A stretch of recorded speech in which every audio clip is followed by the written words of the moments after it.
কোনো বডি তৈরি করা হয়নি, আমি এককভাবে করছি। সুন্দরবনের আলমানার মিশনের প্রতিষ্ঠা দিবস উদযাপন।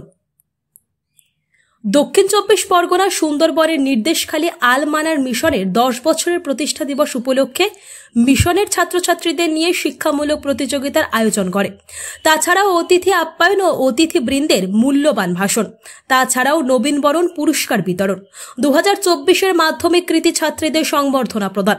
তাছাড়া অনুষ্ঠানে উপস্থিত ছিলেন মাওলানা মুফতি লিয়াকত আলী সাহেব শাইখুল হাদিস, হজরত মাওলানা কামরুজ্জামান সাহেব সাধারণ সম্পাদক, পশ্চিমবঙ্গ সংখ্যালঘু যুব ফেডারেশন সদস্য ও অল ইন্ডিয়া মুসলিম পার্সোনাল ল বোর্ড, মাওলানা আবু তাহির রহমানী সাহেব, জনাব আহমেদ হাসান ইমরান সাহেব চিফ এডিটর, হোসেন গাজী সম্পাদক, দেশ বাঁচাও কমিটি ছাড়াও আরও বিশিষ্ট অতিথিরা সুন্দরবন আলমানার মিশনের প্রতিষ্ঠা সভাপতি আনোয়ার হোসেন কাশেমি। তিনি বলেন, সুন্দরবনের বুকে শিক্ষার আলো জ্বালতে ন্যূনতম খরচে ছাত্রছাত্রীরা তাদের উজ্জ্বল ভবিষ্যৎ তৈরি করতে পারবে। এই মিশন 10 বছরের বিভিন্ন ঐতিহ্যপূর্ণ স্থানে স্থান পেয়েছে। অভাবী হোক মেধাবী করার লক্ষ্য আমাদের।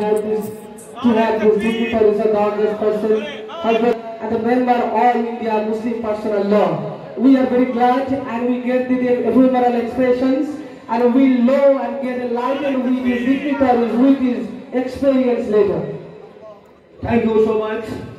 Congratulations আনোয়ার হোসেন কাশেমি এবং তার ভাই পরিবর্তনের জন্য।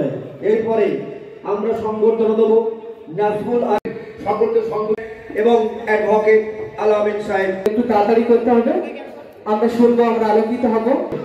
আরো একটু সময়ের সাথে সাথে আমরা পেয়ে যাবো the dignitaries that we have invited. They are on the way. They will just present and get in line. Instead, we have very pleasure to have very dignitaries, very august person that we have already announced that we got. And foundation day অন্যান্য বছরের এই বছরও হচ্ছে। শিক্ষা, সংস্কৃতি এবং এলাকার বিশেষ যুবকদের নিয়ে আজকের আমাদের প্রোগ্রাম। আমরা আশা রাখি এখান থেকে একটা শিক্ষার মেসেজ যাবে।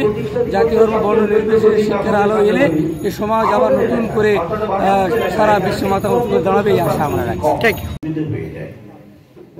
তো সে প্রিয় মা তাকে কোল থেকে নিচে নামিয়ে দেয়। মনের ভালোবাসা ছেলে যদি বাবার জন্য একটু অসুবিধা হয়ে যায়, বাবাও তাকে নামিয়ে দেয়। আপনি যদি অসুবিধা হয়ে যাবে তাহলে মা দেবে, বাপের ঘর থেকে বাপ নামিয়ে দেবে। সমাজের জন্য কোনো মানুষ অসুবিধা হয়ে যায়, সমাজ তাকে ঘৃণা করে। দেশের জন্য, পরিবারের জন্য যদি কোনো মানুষ অসুবিধে হয়ে যায়, প্রবলেম হয়ে যায়, মানুষ তাকে ঘৃণা করে, ভালোবাসে না। যেদিন আপনি প্রয়োজন হয়ে যাবে সেদিন আপনাকে শত্রু ভালোবাসতে বাধ্য হয়ে যাবে।